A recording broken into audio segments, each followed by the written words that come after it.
بسم اللہ الرحمن الرحیم۔ میں نے نبی کریم صلی اللہ علیہ وآلہ وسلم سے سنا، آن حضرت صلی اللہ علیہ وآلہ وسلم نے فرمایا کہ اگر انسان کے پاس مال کی دو وادیاں ہوں تو تیسری کا خواہش مند ہوگا، اور انسان کا پیٹ مٹی کے سوا اور کوئی چیز نہیں بھر سکتی، اور اللہ اس شخص کی توبہ قبول کرتا ہے جو دل سے سچی توبہ کرتا ہے۔ صحیح بخاری حدیث نمبر 6436۔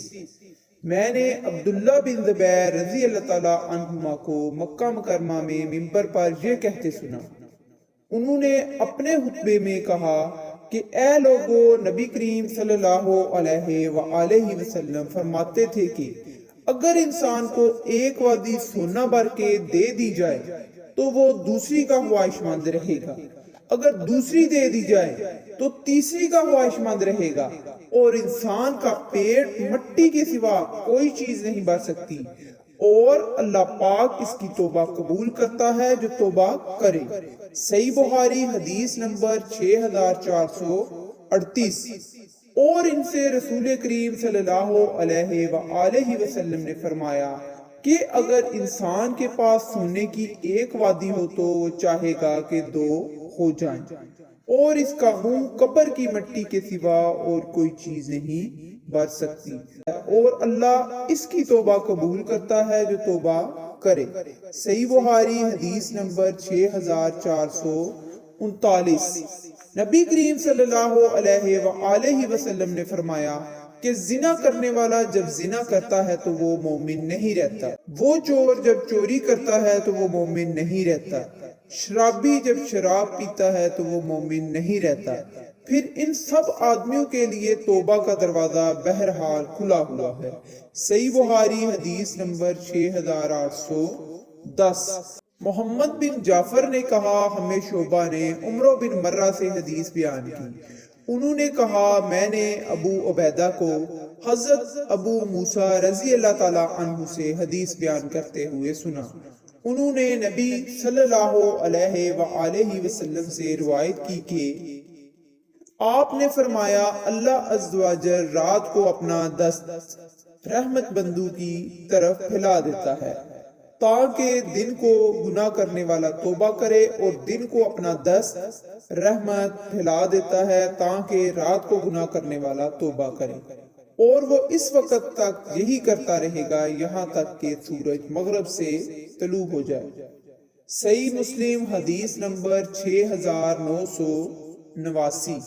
حضرت انس رضی اللہ تعالیٰ عنہ سے روایت ہے کہ ایک شخص نبی کریم صلی اللہ علیہ وآلہ وسلم کے پاس آیا اور عرض کی، اللہ کے رسول، میں نے حد لگنے والا کام کا ارتکاب کر لیا ہے، مجھ پر حد قائم کیجئے۔ حضرت انس رضی اللہ تعالیٰ عنہ نے کہا، تب نماز کا وقت آ گیا۔ اس نے رسول اللہ صلی اللہ علیہ وآلہ وسلم کے ساتھ نماز پڑھی۔ جب نماز پڑھ لی تو کہنے لگا، اللہ کے رسول، میں نے حد کے قابل گناہ کا ارتکاب کیا ہے، میرے بارے میں اللہ کی کتاب کا جو فیصلہ ہے اسے نافذ فرمائیے۔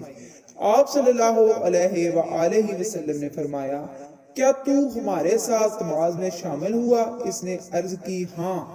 فرمایا، تیرا گناہ بخش دیا گیا۔ صحیح مسلم حدیث نمبر 7006۔ شداد نے ہمیں حدیث بیان کی، کہا، ہمیں حضرت ابو امامہ رضی اللہ تعالیٰ عنہ نے حدیث بیان کی، کہا، ایک بار رسول اللہ صلی اللہ علیہ وآلہ وسلم مسجد میں تشریف فرما تھے اور ہم بھی آپ کے پاس بیٹھے ہوئے تھے کہ ایک شخص آیا تو کہنے لگا، اللہ کے رسول، میں نے حد کے قابل گناہ کا ارتکاب کر دیا ہے، لہٰذا آپ مجھ پر حد قائم کیجئے۔ رسول اللہ صلی اللہ علیہ وآلہ وسلم خاموش رہے۔ اس نے دوبارہ کہا، اللہ کے رسول، میں حد کا مستحق ہو گیا ہوں، آپ مجھ پر حد قائم کیجئے۔ نبی صلی اللہ علیہ وآلہ وسلم خاموش رہے۔ اس نے تیسری بار یہی کہا تو اس وقت نماز کی اقامت کہہ دی گئی۔ حضرت ابو امامہ رضی اللہ تعالیٰ عنہ نے کہا، جب رسول اللہ صلی اللہ علیہ وآلہ وسلم نماز سے فارغ ہو کر واپس ہوئے تو وہ شخص آپ کے پیچھے چل پڑا۔ میں بھی رسول اللہ صلی اللہ علیہ وآلہ وسلم کے پیچھے چل پڑا۔ کہ دیکھوں آپ صلی اللہ علیہ وسلم اس کو کیا جواب دیتے ہیں۔ وہ شخص رسول اللہ صلی اللہ علیہ وآلہ وسلم سے جا ملا اور کہا، اللہ کے رسول، میں نے حد کے قابل گناہ کا ارتکاب کیا ہے، آپ مجھ پر حد قائم فرمائیں۔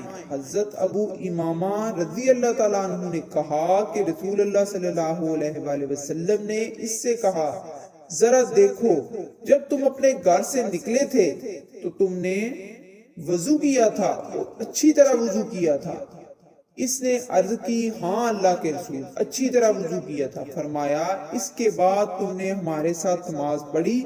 اس نے عرض کی، جی ہاں اللہ کے رسول۔ حضرت ابو امامہ رضی اللہ تعالیٰ عنہ نے کہا، رسول اللہ صلی اللہ علیہ وآلہ وسلم نے اسے فرمایا تو یقیناً اللہ تعالیٰ نے تمہاری حد یا فرمایا تمہارے گناہ کو معاف کر دیا ہے۔ صحیح مسلم حدیث نمبر 7007۔